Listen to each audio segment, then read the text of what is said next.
Hi guys, today I want to talk a little bit about Half-Life. The original Half-Life is still my favorite single-player campaign for first-person shooters. Not my favorite first-person shooter ever. There's a lot of more multiplayer-focused ones that I have a lot of great memories of playing with friends, but as far as a single-player campaign, this still today is my absolute favorite of all time.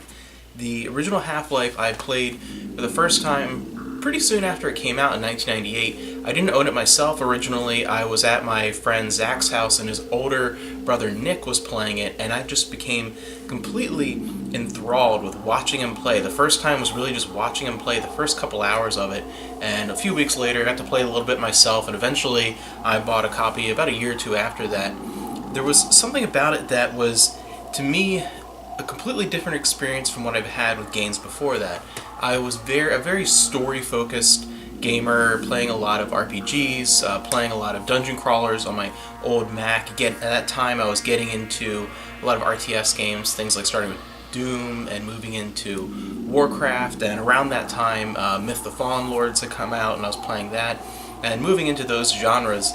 And I wasn't really into first-person shooters with the exceptions of Wolfenstein 3D and Doom. At that point, those were the only two games in that genre that I had played, and this was not just a huge step up and a huge change, but it was something that drew me in for completely different reasons than what I was used to.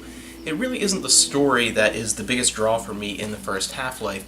To be honest, it's nothing too incredible or original in many ways, and the character of Gordon Freeman, he's a little bit of a step above, say, Master Chief as far as interaction, getting to know the character, and as far as how much he stands out, but that character didn't really draw me in either. It was more of the way everything was structured. This was the first time where I was so invested in the overall world and immersion of a game without the story itself and the characters being the reason for my immersion and the reason for my interest. Instead, it was this beautiful structure that was something I'd never seen before. The entire game didn't feel like levels, didn't feel like stages, didn't feel like separate areas. It was almost like you were stuck in the Black Mesa facility as a giant layered puzzle. And my favorite part of the game really is from the very beginning until you get up to the surface. And I like everything beyond that, but my favorite part is just those first maybe couple hours or so, depending on how you go about things. But it was almost like the entire world that you were in was just one giant puzzle, moving from one piece to the next, and sometimes having to come back around and just do all these different things. And it was just this constant sense of exploration and puzzle solving and mystery with little bits of action that were borderline horrifying. I mean, at that age, a little more scary, but overall, it was this great balance where you were constantly thinking in one way as more of the puzzle solver, and you were thinking in another way as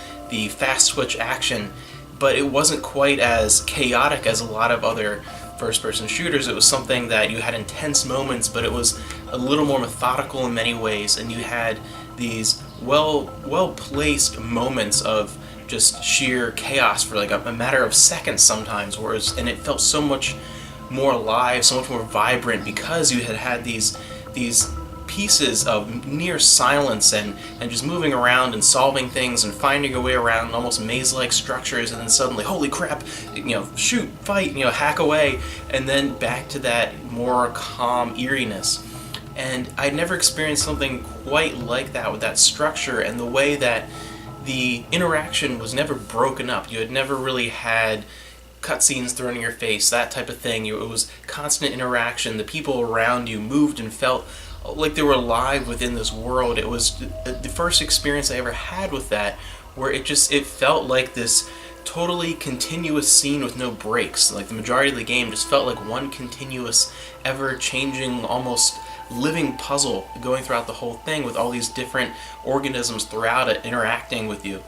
And it was such a groundbreaking experience for me at the time that I immediately fell in love with it. And over the years, it's really just that core first game that has really been my favorite. I do like some of the expansions and things like that, Blue Shift and different things like that I like, but overall, like Half-Life DK, like the co-op mode is really cool, especially in this PlayStation 2 version here, and this is my favorite version overall. I would like sometime to burn a copy of the Dreamcast version. This is basically based from, it was supposed to be on the Dreamcast and was and ended up being canceled and moved to the PlayStation 2. Overall, though, as much as I have fond nostalgic memories for that original version, like I would love to boot up against my Windows 95 computer and play that someday and relive that nostalgically, but just from sitting and playing it just for fun, I actually ended up liking this version the best over the years. I really love this, just the slight improvements, the graphical improvements, it looks great. Doesn't really mean much to me as far as that. I just really like playing, and it's weird now to say, but I like playing it with the PS2 controller, which is bizarre and counterintuitive because I grew up more, especially even after this point, playing first-person shooters on the PC. Keyboard and mouse was my thing, and I didn't get into playing first-person shooters at all on consoles until the PS2, with the first Time Splitters was really the first time I really got into that at all. But just over the years, as time has gone on, this has become my preferred version. And then moving on, in a totally different point in my life, I was only, trying to think, I would have been about 11 when this first came out on the PC, the original version, and then moving and being all the way to high school age, and moving actually towards the end of high school almost. So I was getting ready to graduate when Half-Life 2 came out, and my first experience was this version on the Xbox. And it was odd because as much as I loved the first one, I really wasn't anticipating this too much. I didn't pre-order it, even though I loved the first one so much. I didn't buy it right away. It was maybe a year or two after it came out that I played it for the first time.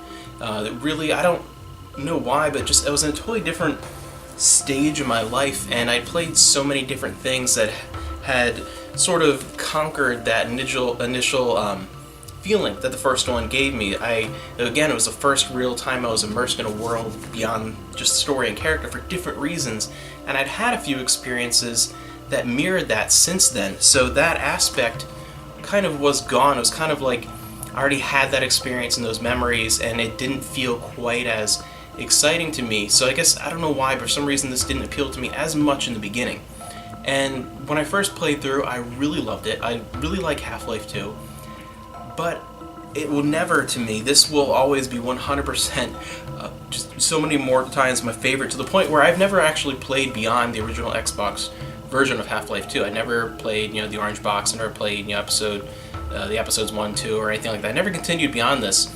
I never really had an interest to, and I don't know if I ever will, to be honest.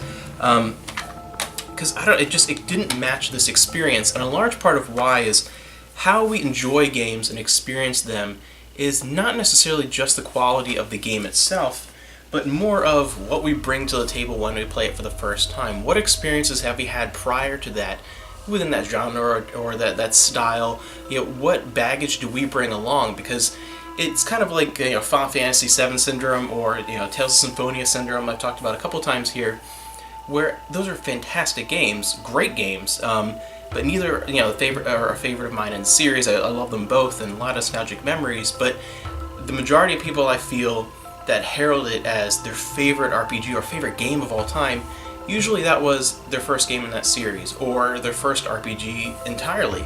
And that makes sense. There is no right or wrong answer to what is the best, in a genre or a series. It's completely dependent upon who you are as an individual, what you bring to the table. If something was your first experience with a certain element, a certain, storyline or genre or whatever it is, and that experience is a good one, that'll stick with you forever. And it really gives it a leg up as far as how much you enjoy something. And that was the major difference here, was I brought some baggage with me, previous experience to Half-Life 2, that made it not be quite as much of a sort of revolutionary landmark as far as my life. It was something that it didn't really add anything. It was a brilliant experience in every way, almost as good as this, and just try to think of it, as far as just how much I enjoyed it and the quality. In some ways it might even be a little bit better.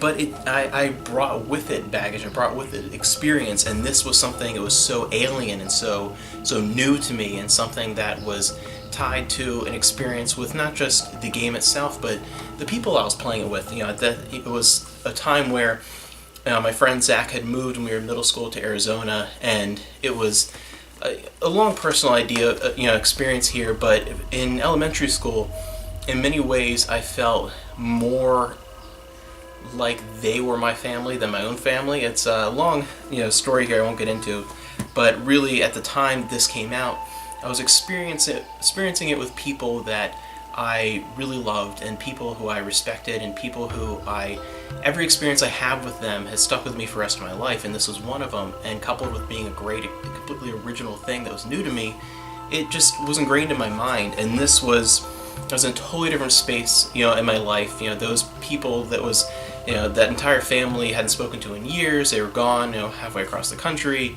and I didn't have that same tie to that experience. This was just a good game that I bought and played and enjoyed, and it was just a good game, not this groundbreaking experience. And that was the difference. So for me, Half-Life really sticks out as a duology, I guess you could say, from my experience, because it is a good representation of that, on how it's not necessarily just the quality of the experience, but what you bring to that experience that makes you love or hate a game. And that's why I can't stand when people bash something, unless it's just Quest 64. No, I'm kidding. I don't like that. I don't like when people on the other end of the spectrum too can't handle criticism if they absolutely love something. I mean, to me, like, Xenoblade Chronicles is hands down my favorite game of all time. But I can understand some people not necessarily just not liking it, but maybe giving it an 8 out of 10, 9 out of 10, somewhere in there. You know what I mean? They have some complaints.